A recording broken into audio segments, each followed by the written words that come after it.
multiple layers of tools or calling.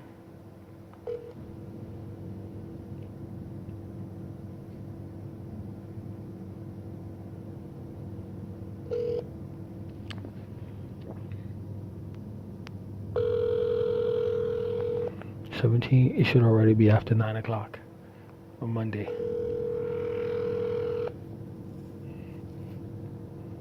Unless they close the Monday before the July 4th. Sometimes they'll do that. Yep. Gracias por llamar a El Rescate. Thank you for calling El Rescate. This message will be repeated in English. Si usted sabe la extensión de la persona, por favor. Bismillah ar-Rahman ar-Rahim. They said everything started with Bismillah, with goodness. It's blessed. So we'll see in a minute. I mean, I believe that, but I'm exhausted, man. Absolutely exhausted.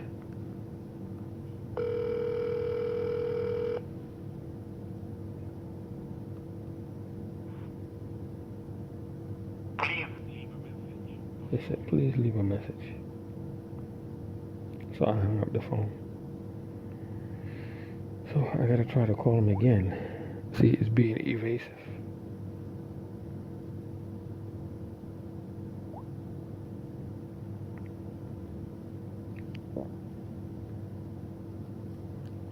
See, what I'm trying to show you in these videos, even though I'm considered irrelevant and insignificant, is democratic processes that you are depending on, their functionality as well as their how can I say, their veracity is no longer valid. They don't work out unless you are very wealthy, a rich person of notoriety. You know, then they work out.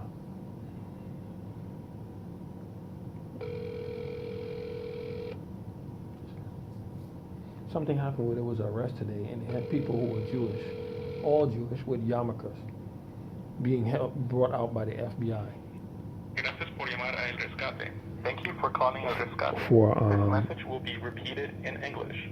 Si usted sabe la extensión de la persona, por favor de marcarla ahora. If you know your party's extension, please dial it now. I'm trying to get the... Para información general, marcar la extensión. Please stay on the line while your call is transferred to the operator. So these people were being led out who are obviously Jewish, and a whole filth stream of anti-Semitism came out, meaning that anti-Semitism is lurking in America. Yeah, it's lurking. It's lurking. It's insidious. It's latent in America. This is what I worry about too. Sick, man.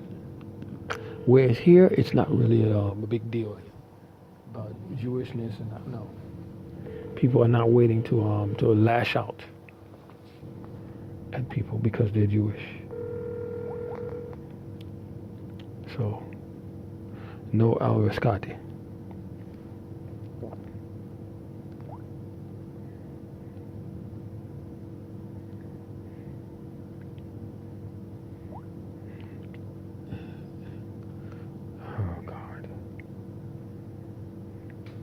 This is a Saudi marriage bureau who I spoke to in Ramadan, and then last seen 1451. What it is, they help people that are having broken families, or people try to reunite or fix people who are not married. I think it might, let me look at the time, because it's better to call them early in the morning during official office hours. Stockholm. So I used the time of Kuwait, 8:37. It's too late. Geneva, 1938. Stockholm, 1938. Monaco, 19.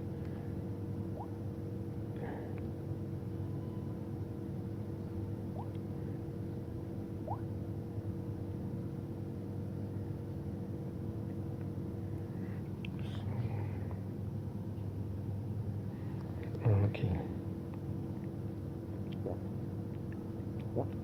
So what I'm saying is, somebody like a Mansour, they could even report you as being illegal when they're tired of you. Yeah, evil, man. Evil. These people are pure evil. See, this is 15:26. But I sent Assalamu alaikum. Then like that. No answer. No answer. This brother is a brother for Rukia. If you can be so nice to send dua.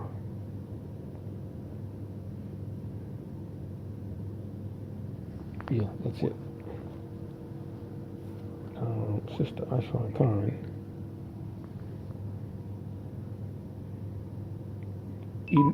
Eid Mubarak. I got no reply. Hope your Eid was pleasant.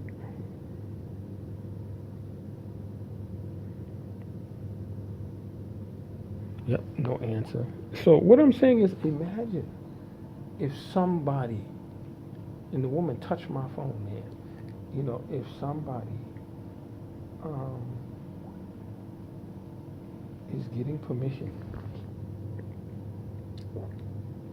from is getting permission from WhatsApp to go in and to monitor the communications. Yeah, can you imagine? Can you imagine something like that? Last seen today, but you just sent me a video that I already have.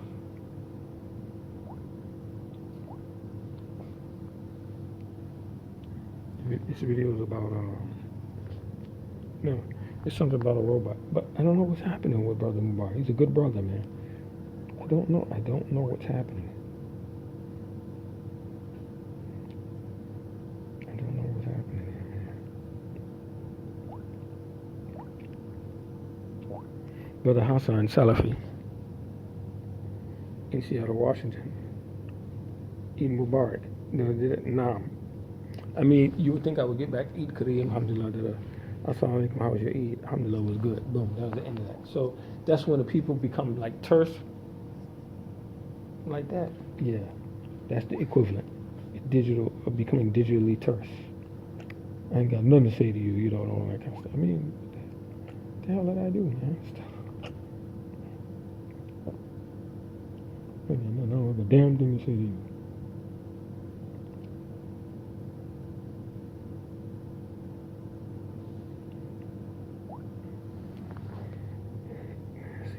See, that's her best friend. Alhamdulillah, she's happy. God bless you, bless you. She's so happy, like finally she gets revenge on you because I believe that I was being lured over to Indonesia, where there's no habeas corpus, there's no real, there's less protection as far as your humanity, human rights. Yeah, they can come out with anything. Say use up to doing anything and detain you. See, you don't wanna be suddenly in detention. You don't want that, man.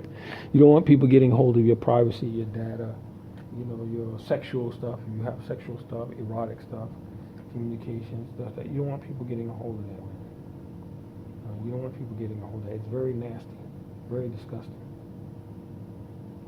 You don't want people getting a hold of that.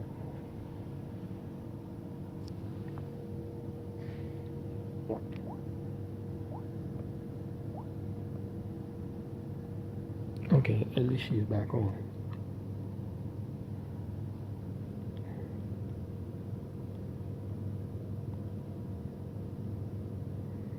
Directly, see, Rector, the firm, was the first firm that I went to. He was the first person I saw in downtown Reykjavik when I came and didn't know anyone. The first office I went to was Ragnar Idolsteinsen. He was the first person that I went to with the bare clothes on my back to try to get help, that I'm being pursued by something. But some people figure that if you're dark complexion, if you're a negroid ancestry, and you're black, that you're fair game, man. Yeah, you're fair game, man. That why should anybody vouch for your rights? Because you could possibly be a threat, especially being black or being homely or ungainly in appearance. Yeah, you might be the person that might be a threat. So if they make a precedent for you, then they got to make an opening for others. Forget about you. Yeah, you're the sacrifice. Yeah, you're the sacrifice. You're the sacrificial lamb. To the what? To the deep state. That's what they calling it deep state now. This is a term only in the last few years. Yeah, the deep state. You're the sacrificial lamb to the deep state. You care less about how much you cry for your rights, your freedom. You're a sacrificial. You're a human sacrifice. It doesn't matter. Who cares? So what I'm saying is I care, and I know that other people care out there, but it's just amazing how they were able to dismantle the surrounding Muslims that I've tried to touch all over the world. The Muslim relationships that I've tried to foster all over the world within the body of Islam, that they have dismantled that. This is incredible. This is absolutely amazing.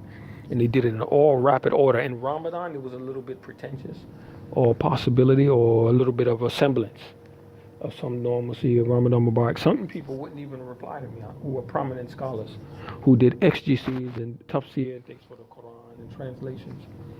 You know, like a doctor, such and such, Muhammad, such and such, Salafi and others. They wouldn't even reply to me. People associated with Mr. Ibrahim Rashid, one of the leading Saudi magnates, business tycoons in Saudi, were his right-hand people. People wouldn't even reply to me, man. It was a risk. So something is going on now. Yeah, something is going on, man. And what Mulder was saying, now he said maybe next week I'll have some time. Now he's saying he doesn't have any time to show me how to use PGP. He has no time. See, this is why a lot of the digital people put stuff online and try to teach people vicariously, so that you don't have to depend on interpersonal relationships for whimsical events and pressures that are put on individual people. Now when I go back to the house, I have to even be cautious about Misha, because you don't know who they're talking to in the house. When he comes, give us a call and we'll come and we'll take him. Because tomorrow, whatever happens, I want to declare political asylum out. Yeah, in my reasons, because the Muslim community has forced me to be in this position where I have overrun my visa. They forced me to do it. They forced me to do it. I told them I don't want to go back. Whereas people like Kareem Askari and others, they already had the pressure on you from the U.S. Embassy. Kareem Askari and others at the mosque, send this guy back. Tell him to convince him to go back to America. I almost took this phone just now. I almost wanted to break it. Just thinking about it. I wanted to smash the phone, but I need the phone. See, sometimes I get into that, thinking about something like that, man. Trying to send you back to America so that you can be imprisoned in poverty, so that you could be a nigger for the rest of your life. You know, that's what they don't like. They don't like the aspect of somebody physiologically looking like a nigger, formed like a nigger, with the idea of the term nigger, yet you are psychologically, intellectually far from that. They don't like that. They don't like that when you get out of their environment. They don't like it. They don't like it. When I say they, I mean certain segments of the State Department, certain aspects of the U.S. military structure, the clandestine structure. They don't like that. They don't like that when you leave. You don't want nothing to do with them. You just leave them. You leave them to their own folly. You don't like that. And certain types of Muslims too, you got to be careful of them. La'natullah alayhim. Certain types of Muslims are hypocrites, are very, very evil hypocrites. You got to be real careful of them, man. You got to be real careful of those people, man. Very dangerous, man. But they come at you and they smile, but they have nothing but disgust unless you have money. See, I'm glad Shaitan is doing this to me. I'm very appreciative to Iblis. La'natullah alayhi. Why? Because you can scan and further filter the relationships with the people that believe in God, whether they're Muslim or Christian or whatever, cross-denominational, cross-religious lines, cross-belief system, particularly main core belief system, Jewish, Christianity, Muslim. Regardless of belief systems, they deeply believe in God and act upon it and inculcate it in their lives. These are harbingers of good. These are people and agents of good. And the people that really hold and have a solid stance on that. But other than that, like if they don't, other than that, you got to keep away from them, man. Especially the superficial Muslim. You got to keep away from them, man. Because a lot of Muslims have religiosity, but a lot of Muslims believe in slavery or ethnic eugenesis.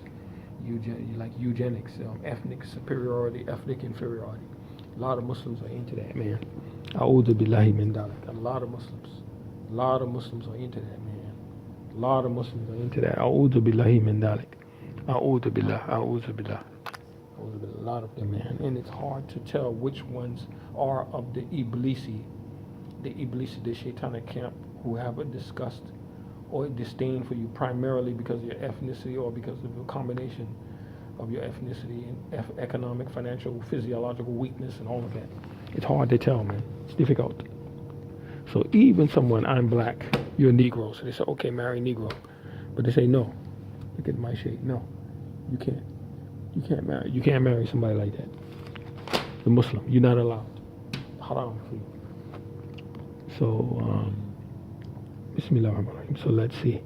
I'm exhausted even of doing these videos. I'm tired, man. I'm tired of doing these videos. I'm tired.